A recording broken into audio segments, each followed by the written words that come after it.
ఎక్కడొచ్చింది? జగన్ ధైర్యం ఉంటే అసెంబ్లీకి రా. ఇది ఈనాడుకు సంబంధించినటువంటి హెడ్లైన్. జగన్ ధైర్యం ఉంటే అసెంబ్లీకి రా.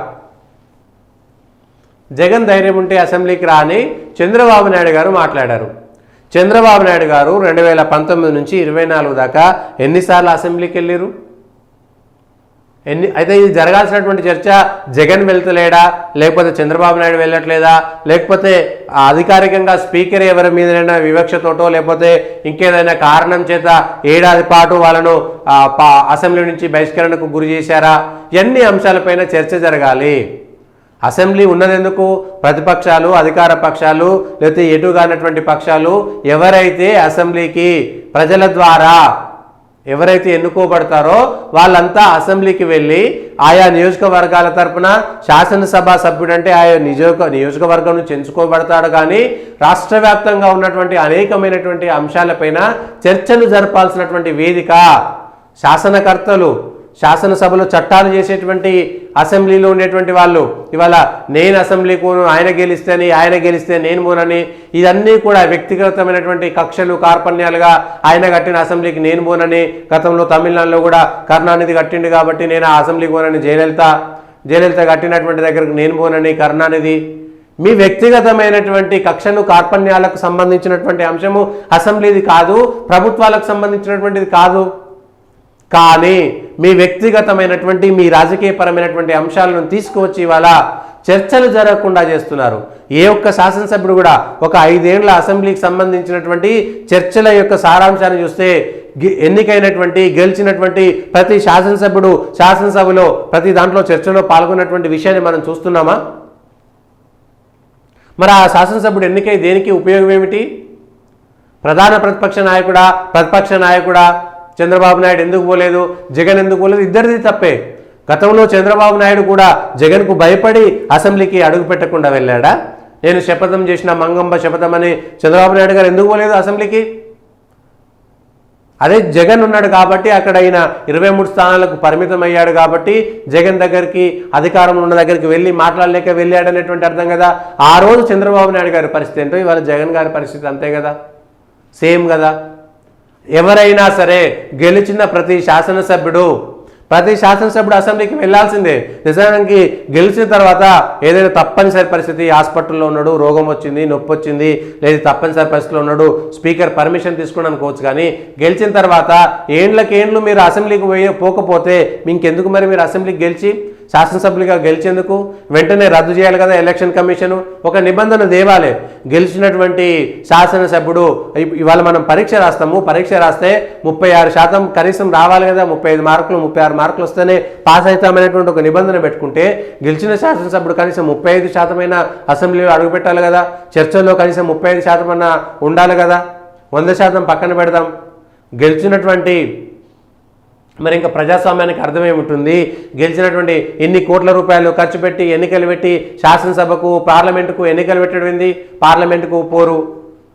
పార్లమెంటుకి ఎందుకు పోరు? మీకు గెలిచినటువంటి పార్లమెంట్ సభ్యులకి ఢిల్లీలో పార్లమెంటు సమావేశాలు జరిగిన రోజులు మీకు టీఏలు, డిఏలు, మీకు గెలిచినందుకు అక్కడ ఉన్నటువంటి వివిధ రాష్ట్రాల నుంచి వచ్చేటువంటి వాళ్ళకి మీకు ఒక క్వార్టర్సు, లేకపోతే మీకు సంబంధించి సర్వెంట్లు, మీకు ఇంత ఖర్చు పెట్టిన తర్వాత పార్లమెంటుకు వెళ్లకుండా శనివారం ఆదివారం వచ్చిందంటే మళ్ళీ అక్కడికి పోవాలి. పార్లమెంటు సభ్యులు ప్రతిరోజు అక్కడ ఉన్నటువంటి క్షేత్రస్థాయి వెళ్ళాల్సినటువంటి అవసరం లేదు. పార్లమెంటు జరిగేదే ఒక 4 రోజుల పాటు అక్కడే ఉండి కులంకుశమైనటువంటి అంశాలపైన పూర్తి స్థాయిగా ప్రిపేర్ అయ్యి వెళ్ళాల్సినటువంటి అవసరం కోసమే కదా ఢిల్లీలో మీకు పెట్టేది. లేకపోతే అసెంబ్లీ పక్కన శాసనసభ్యులకు మీకు ఎందుకు ఇస్తున్నారు క్వార్టర్సు? మీరు అక్కడ ఉండాలి, ఎక్కడో దూరం ఉంటారు, 100 కిలోమీటర్ల నుంచి ప్రతిసారి రావడం కుదరదు. కాబట్టి అసెంబ్లీ సమావేశాలు జరిగినన్ని రోజులు మీకు హెచ్ఆర్ఏలు, డిఏలు, టీఏలు అన్నీ కలిపి పెట్టేది అందుకోసం కదా. మంత్రుల క్వార్టర్సు, లేకపోతే వీళ్ళకి శాసనసభ్యులంటే రోజు సావుకు, పెళ్లికి, పెద్ద మనిషికి ఏ దావత్ అయినా పోవాల్సినటువంటి వ్యక్తులు కాదు. ఎన్నికల సందర్భంలో వెళ్ళాలి, అత్యవసర సందర్భాల్లో వెళ్ళాలి, అభివృద్ధి కార్యక్రమాలకు వెళ్ళాలి. కానీ శాసనసభ సమావేశాలు జరిగేటప్పుడు వాటికంటే ఇంకేది ముఖ్యం కాదు కదా. ఎమర్జెన్సీ లేదా ప్రకృతి విపత్తులు వచ్చినాయంటే ఎప్పుడో ఒకసారి అవకాశం ఉంటుంది. ఇవాళ జగన్ పోలేదు, దమ్ముంటే నువ్వు అసెంబ్లీకి రా జగన్, చంద్రబాబు నాయుడు గారు ఎందుకు పోలేదు? ఎన్ని సంవత్సరాలు అసెంబ్లీకి పోకుండా ఉన్నారు? ఆయన పోకపోతేనేమో మంగమ్మ శపథము జగన్ కోసము మేము పోలేదని చెప్పుకొని ఇవాళ జగన్ను రమ్మని పిలవడం ఏమిటి? మీరు చేసిన తప్పే ఆయన చేస్తున్నాడు, ఆయన చేసిన తప్పే మీరు చేస్తున్నారు. శాసనసభ్యులు అంటే లాస్ట్కు ఎంత దారుణం అంటే ఊర్లలో వార్డు మెంబర్ స్థాయి కంటే వార్డు మెంబర్ అంటే అక్కడ పోయి లైట్ రాలేదు, లేకపోతే మన పాయకన్నా పని చేయట్లేదు, మోరి పని చేయట్లేదు, లెట్రిన్ పని చేయట్లేదు అంటే వార్డు మెంబర్ పోయి చూసి రావాలి. అక్కడ ఏదో పరిశుభ్రత లేదు, పారిశుద్ధ్యం లేదంటే ఆయన దానికి ఉంటాడు. ఎమ్మెల్యేలకు ఎంపీలకు గ్రామాల్లో ఉండేటువంటి వాళ్ళు ఫోన్ చేసి సార్ మా దగ్గర నెల రోజులు అవుతుంది సార్ మా దగ్గర మోరి తీయక, అరే ఎమ్మెల్యేలు ఏం చేస్తారు? దానికి దారుణం అయిపోయింది. అంటే వీళ్ళ వ్యవహారం అట్లే ఉంది, వాళ్ళ వ్యవహారం ఎట్లే ఉంది. ఒక ఎంపీ ఒక ఎమ్మెల్యే ఏం పని చేయాలి? మనకు వ్యవస్థలు ఉన్నాయి కదా, గ్రామంలో ఒక వార్డు మెంబరు, ఉప sarpanch, sarpanch, MPTC, ZPTC, MPP, ZPTC, ZP chairman, municipality అయితే కౌన్సిలర్ తర్వాత వైస్ చైర్మను, కార్పొరేషన్ అయితే కార్పొరేటరు, ఆ తర్వాత మేయరు. ఇవన్నీ వాళ్ళు చూసుకోవాల్సినటువంటి అంశాలు కదా, స్థానికంగా ఉండేటువంటి అంశాలు. కానీ అదన్నీ కాదు. మా ఊరికి రోడ్డు రాలే, మా ఊరికి నీళ్లు రాలే, మా ఊరి ప్రత్యేకమైనటువంటి పరిస్థితులు వేరైతే వేరుండవచ్చు, కానీ దిగజారిపోతున్నాయి. ఇవాళ అసెంబ్లీకి రానటువంటి శాసనసభ్యులు ఎందుకు గెలవడం ఉపయోగం ఏముంటుంది? తమ వ్యక్తిగత అవసరాల కోసం, వ్యక్తిగతమైనటువంటి పనులు చేయించుకోవడం కోసం అయితే శాసనసభ్యులు కావడం ఎందుకు?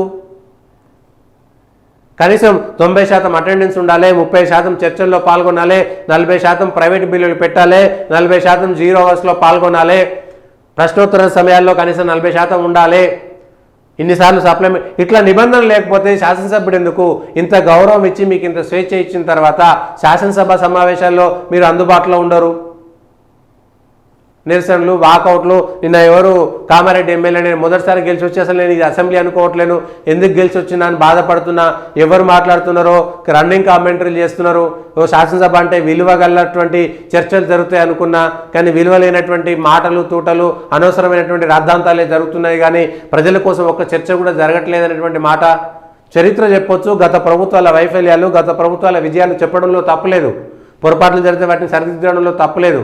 కానీ చర్చల పేరుతో వికృతమైనటువంటి భాష శాసనసభల్లో జరుగుతున్నాయి. కనీసం నువ్వు అనకూడదు, మీరు అనేటువంటి మాట మాట్లాడాలి, అబద్ధం అనేటువంటి మాట మాట్లాడొద్దు, సత్యదూరము, అసత్యమైనటువంటి పదాలు, ఇట్లాంటి నిబంధనలు ఉన్నాయి. అందుకే కదా పార్లమెంటరీ భాష అనేటువంటి భాష అంటాం మనము. తెలంగాణ యాసలో మాట్లాడడం వేరు, బూతులు మాట్లాడడం వేరు, కించపరుచుకుంటూ మాట్లాడడం వేరు, పద్ధతి ప్రకారం మాట్లాడడం వేరు. పద్ధతి లేకుండా విచిత్రమైనటువంటి పదజాలంతో శాసనసభలో ఉన్నామా మనము, లేదంటే గొర్రెకాడ కాసేటువంటి వాళ్ళు, బర్రెకాడ ఉండేటువంటి వాళ్ళు మాట్లాడుకున్నటువంటి మాటలా వాళ్ళు అక్కడ మాట్లాడారంటే అది సహజమైనటువంటి ప్రక్రియ. కానీ అసెంబ్లీలో కూర్చున్నటువంటి వాళ్ళు, పాఠశాల విద్యార్థులకు మనం కొంత పెడతాం కదా,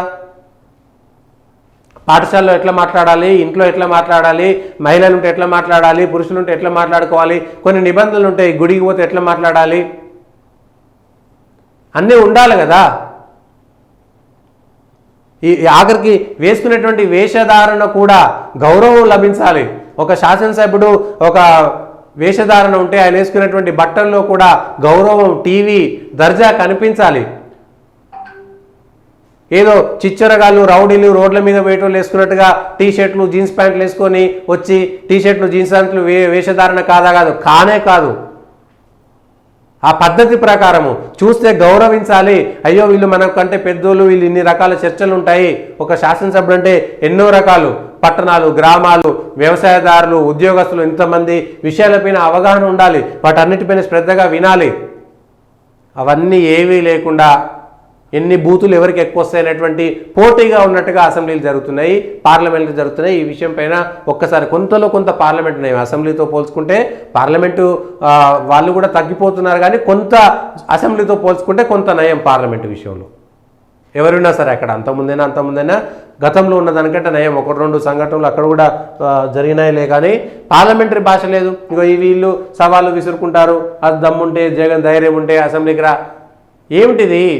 నువ్వు అనేటువంటి పదాన్ని కూడా గౌరవ సభ్యుడు, పెద్దలు, మీరు అనేటువంటి మాట మాట్లాడాలి, సింగులర్గా అనేస్తారు అంతే. కనీసమైనటువంటి మర్యాద కూడా పాటించరా? ఇదేనా? ఇవి ఈరోజు ఉన్నటువంటి వార్తలు ఉన్నటువంటి వాస్తవాలు విశ్లేషణ. దయచేసి పొలిటికల్ వాయిస్లో లైక్ చేయండి, సబ్స్క్రైబ్ చేయండి, షేర్ చేయండి, కామెంట్ చేయండి, సూపర్ చాట్లో కూడా స్పందించండి.